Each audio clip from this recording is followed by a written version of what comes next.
कर सकते हैं। नेक्स्ट ऑपरेशन, जिस तरह से मैथमेटिक्स में बाकी ऑपरेशंस होते हैं, नेक्स्ट एडिशन एंड सब्ट्रैक्शन के बाद ऑब्वियसली हमारे मन में एक क्वेश्चन आता है कि क्या मल्टीप्लाई भी कर सकते हैं। तो ऑब्वियसली मल्टीप्लिकेशन भी पॉसिबल है। मल्टीप्लिकेशन लेकिन जो वेक्टर्स का होता है थोड़ा सा स्पेशल होता है। जैसा कि हमने देखा वेक्टर्स का रिक्वायरमेंट हमें फिजिक्स से आता है, फिजिक्स में हम प्रॉब्लम्स देखते हैं तो फिर हमें रिक्वायरमेंट हुई मैथमेटिक्स की। तो सबसे पहले हम ये देखें कि मल्टीप्लिकेशन रियल वर्ल्ड में, फिजिकल वर्ल्ड में कहाँ पे यूज़ हो रहा होगा। तो सबसे पहले एक एग्जांपल लेते हैं बहुत बेसिक सा। We know that work done depends on force and it also depends on displacement. जितना ज़्यादा फोर्स लगाएंगे उतना ज़्यादा काम होगा, जितना ज़्यादा हम चीज़ को, किसी ऑब्जेक्ट को डिस्प्लेस करेंगे उतना ज़्यादा वर्क होगा। Now suppose I have this object which is kept on a horizontal surface, smooth surface. This is same object. We have three different cases. Suppose इस पे मैं फोर्स यूं लगा रहा हूँ और सेम अमाउंट ऑफ फोर्स तीनों केसेस में दिखाया गया है अलग अलग डायरेक्शंस में। Okay, the amount of force is same. उससे पहले हम ये देख लें, हम ये कह सकते हैं कि work will be directly proportional to force and it will be directly proportional to displacement. Okay, so we can say that work is directly proportional to product of F and S. अब ऊपर के ये तीन cases को देखें, अगर इसमें तीनों फोर्स बराबर हैं तो यहाँ तीनों जगह डिस्प्लेसमेंट भी बराबर है, तो वर्क भी बराबर होना चाहिए था, राइट। लेकिन हम ये देखते हैं कि सेम डिस्प्लेसमेंट के लिए, अगर हमें सेम डिस्प्लेसमेंट लाना है सेम फोर्स को अप्लाई करके, लेकिन अगर डायरेक्शन अलग अलग है तो हमें अमाउंट ऑफ फोर्स अलग अलग लगाना पड़ेगा। हमें सेम फोर्स अप्लाई नहीं कर सकते। सेम फोर्स अप्लाई करके अगर मैग्नीट्यूड सेम होगा तो डिस्प्लेसमेंट इन तीनों केसेस में सेम नहीं आएगी। सीधी सी बात है, सेकेंड केस में डिस्प्लेसमेंट विल बी ज़ीरो, यहाँ पे displacement will be maximum and यहाँ पे displacement will be somewhere between maximum and zero. दोनों तीनों केसेस में डिफरेंस क्या है? तीनों केसेस में डिफरेंस ये है कि इसका एक्स एक्सिस से डायरेक्शन, इसका एक्स एक्सिस से डायरेक्शन और इसका एक्स एक्सिस से डायरेक्शन। तो ये जो एक्स एक्सिस से डायरेक्शन है जिसे हम थीटा से रिप्रेजेंट कर रहे हैं, that is 0 degree, 90 degree and some angle theta which is between theta and between 0 and 90 degree. तो फर्क ये है कि जब ये 0 डिग्री है तब तो मैक्सिमम वर्क कर पा रहे हैं, जब ये 90 डिग्री है तो हम मिनिमम वर्क कर पा रहे हैं, यानी कि 0 वर्क कर पा रहे हैं, और दोनों के बीच में हम कोई एक एवरेज सा वर्क कर पा रहे हैं। तो थीटा पे डिपेंड होने वाली कौन सी वैल्यू ट्रिग्नोमेट्रिक रेशियोज में 0 पे मैक्सिमम होती है और 90 पे मिनिमम होता है। तो हमें पता है कि cos 0 degree is 1 and cos 90 degree is 0. So that's why we say that this work does not depend only on F and S, it also depends on the angle and which property of angle, so cos theta of that angle, right? तो हमने ये पाया कि अब हमारे पास एक quantity है work, जो कि फोर्स जो कि एक वेक्टर है उस पर डिपेंड करता है, डिस्प्लेसमेंट जो कि एक वेक्टर है उस पर डिपेंड करता है, एक्चुअली दोनों के प्रोडक्ट पर डिपेंड करता है, but it's product is not just F and S, it also has another component called cos theta. So this work done is f s cos theta. तो ये एक तरह का प्रोडक्ट है। ओके, अब एक दूसरा केस देखते हैं। सपोज हमारे पास एक ये डोर है and this door is free to rotate about this axis. Okay, door में हैंडल यहाँ पे होता है, हम सब लोग जानते हैं, यहाँ पे हैंडल नहीं होता। डोर का हैंडल एक्सिस से जितनी दूर रख सके उतना दूर रखा जाता है, right.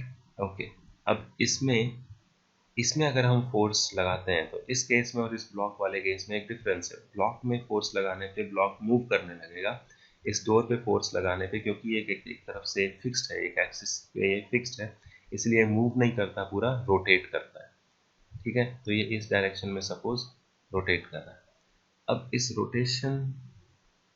Rotation is due to force, and this turning effect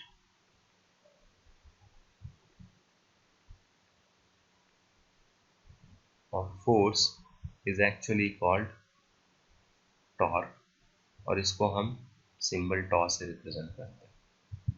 and it is very obvious कि ये जो टॉर्क होगा ये फोर्स पे डिपेंड करेगा, ये जो टॉर्क होगा ये इस डिस्टेंस d पे डिपेंड करेगा।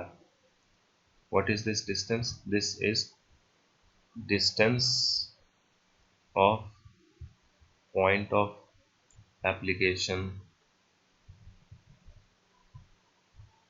ऑफ फोर्स फ्रॉम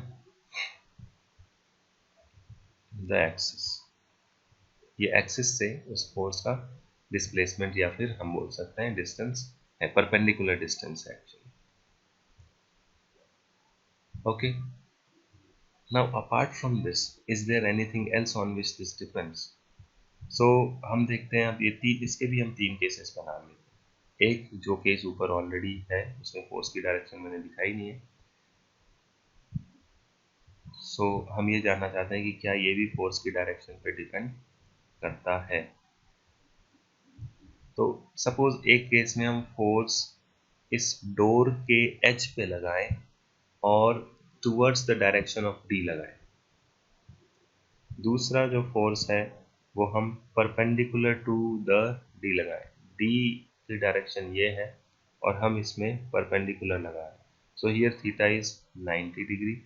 हियर जो फोर्स अप्लाई कर रहे हैं वो इस डायरेक्शन में है, यहाँ पे जो फोर्स अप्लाई कर रहे हैं वो इसके इस हैंडल पे हम एक 90 डिग्री एंगल से लगा रहे हैं। Theta is 90 degree, here theta is actually 180 degree, and here theta is between say 0 degree और 180 डिग्री एंड 90 डिग्री। तो यहाँ पे हम फोर्स कुछ इस तरह से लगा रहे हैं।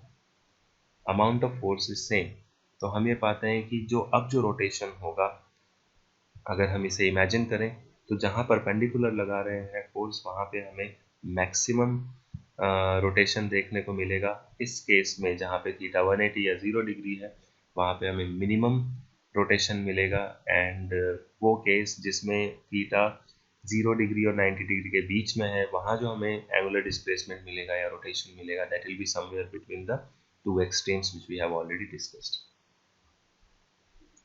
ओके, तो इस केस में हम ये पाते हैं कि दिस टॉर्क, जो इसका इफेक्ट है जो फोर्स का जो टर्निंग इफेक्ट है, that is directly proportional to F, that is directly proportional to D which is distance from the axis, and it is also directly proportional to sine theta. Sine theta क्यों? क्योंकि theta की वो value, जब theta 0 degree था तो ये minimum था, और जब थीटा 90 डिग्री था तब यही टॉर्क मैक्सिमम था। तो ऐसी कौन सी वैल्यू है? तो ये वैल्यू एक्चुअली साइन थीटा। तो हम यहाँ पे ये पाते हैं कि this particular torque is equals to F D sine theta. तो अब हमारे पास दो तरह के प्रोडक्ट्स आए हैं यहाँ पे। एक प्रोडक्ट है जिसमें दो वेक्टर्स के साथ cos थीटा उसके मैग्नीट्यूड में आ जाता है। दूसरा प्रोडक्ट है जिसमें दो वेक्टर्स के साथ हमारे पास एक साइन थीटा की टर्म आ जाती है। तो यानी कि फिजिकल वर्ल्ड में जो दो क्वांटिटीज़ हमें देखने को मिलती हैं जो कि प्रोडक्ट होती हैं, लेकिन उसमें सिर्फ दो क्वांटिटीज़ नहीं, उसके साथ दो अलग अलग कंपोनेंट है। एक में कंपोनेंट cos थीटा, एक में कंपोनेंट साइन थीटा भी मल्टीप्लाई होता है। तो इसीलिए हमें अब इन दोनों प्रोडक्ट्स को स्टडी करना है, इसलिए इन दोनों के अलग अलग हमने नाम दे दिए। इसको हम बोलते हैं डॉट प्रोडक्ट, और इसे बोलेंगे cross product. Okay, apart from just being cos theta and sin theta, इस cos थीटा और sin थीटा के अलावा इन दोनों प्रोडक्ट में एक और डिफरेंस है। Work done is scalar and this torque is vector. तो इसमें से एक स्केलर है और एक वेक्टर, इसीलिए हम इसको scalar product and vector product भी बोलते हैं। तो स्केलर है, उसमें डायरेक्शन का तो कुछ डायरेक्शन है ही नहीं, तो उसे स्टडी करने की कोई ज़रूरत नहीं है। लेकिन अगर ये टॉर्क वेक्टर है तो वेक्टर कैसे है उसे स्टडी करने की हमारे पास ज़रूरत है। तो उसे हम इस तरह से देखते हैं। सपोज ये हमारा X axis, Y axis and Z axis है। ओके, तो इसमें अगर हमने सपोज जेड एक्सिस पे एक स्क्रू रखा हुआ है,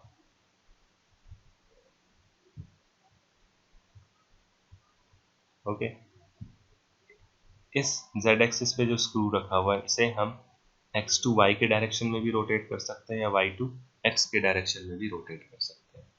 जब मैं इसे x टू y के डायरेक्शन में रोटेट करूंगा इस तरह से, तो हमें पता है कि ये बाहर की तरफ यानी कि z की तरफ आएगा।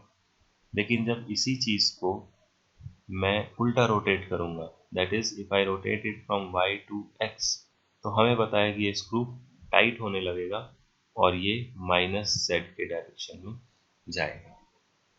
सो दिस टॉर्क का भी कुछ ऐसा ही, टॉर्क का हम डायरेक्शन क्या दे, टॉर्क तो एक प्लेन में इस तरह से रोटेट कर रहा होगा, तो इसका डायरेक्शन क्या देता है, हम देखते हैं जब भी रोटेशन होता है तो उसके साथ एक वर्टिकल मोमेंट, उसका वर्टिकल भी एक इम्पैक्ट, वर्टिकल डायरेक्शन में भी एक, वर्टिकल बोले यहाँ पर, उसके परपेंडिकुलर डायरेक्शन में भी एक इम्पैक्ट उसका होता है। ये स्क्रू उस प्लेन के जिसमें एक्स और वाई वेक्टर हैं या जिसमें एक्स और वाई प्लेन जो है उस प्लेन के परपेंडिकुलर ट्रैवल करता है। ओके, सो दिस टॉर्क, ये जो टॉर्क है, दिस टॉर्क यानी कि ये जो वेक्टर प्रोडक्ट होगा, that vector product's direction will be perpendicular to the plane containing x and y, containing x and y, or in this case f and d, इन दोनों के परपेंडिकुलर। ओके, तो जब भी हमें, अब इस चीज को हम जनरलाइज करते हैं, जब भी हमें कुछ कभी डॉट प्रोडक्ट निकालना पड़े ए डॉट बी, तो फिजिक्स में बहुत बार ये काम आएगा, वहां पे हम A B cos theta use करेंगे, दिस इज द मैग्नीट्यूड। जब भी हमें, कई बार हो सकता है कोई क्वांटिटीज किसी दो वेक्टर्स का क्रॉस प्रोडक्ट हो, उसका मैग्नीट्यूड निकालना पड़े, so that will be A B sine theta, here A is magnitude, B is magnitude. Okay, और इसका अगर डायरेक्शन देखना पड़े, so this direction will be perpendicular to A and B vector और the plane containing A and B. तो इस तरह से हम वेक्टर